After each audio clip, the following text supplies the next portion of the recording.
Julkisuudessa on myös äskettäin mainittu valtavista rikollisista valuuttakeinotteluista, joihin ovat sekaantuneet hämmästyttävät tahot.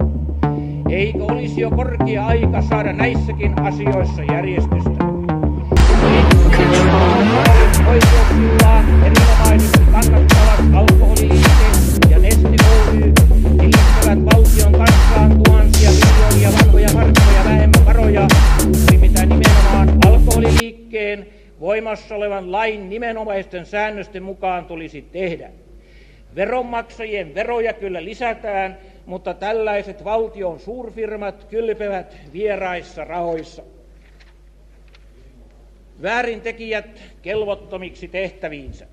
Olemme sitä mieltä, että jos joku on syyllistynyt julkisissa tehtävissä asemansa väärinkäyttämiseen, hänen tulisi olla siitä alkaen kelvoton tällaisiin tehtäviin. Meillähän viime vuosina valitettavasti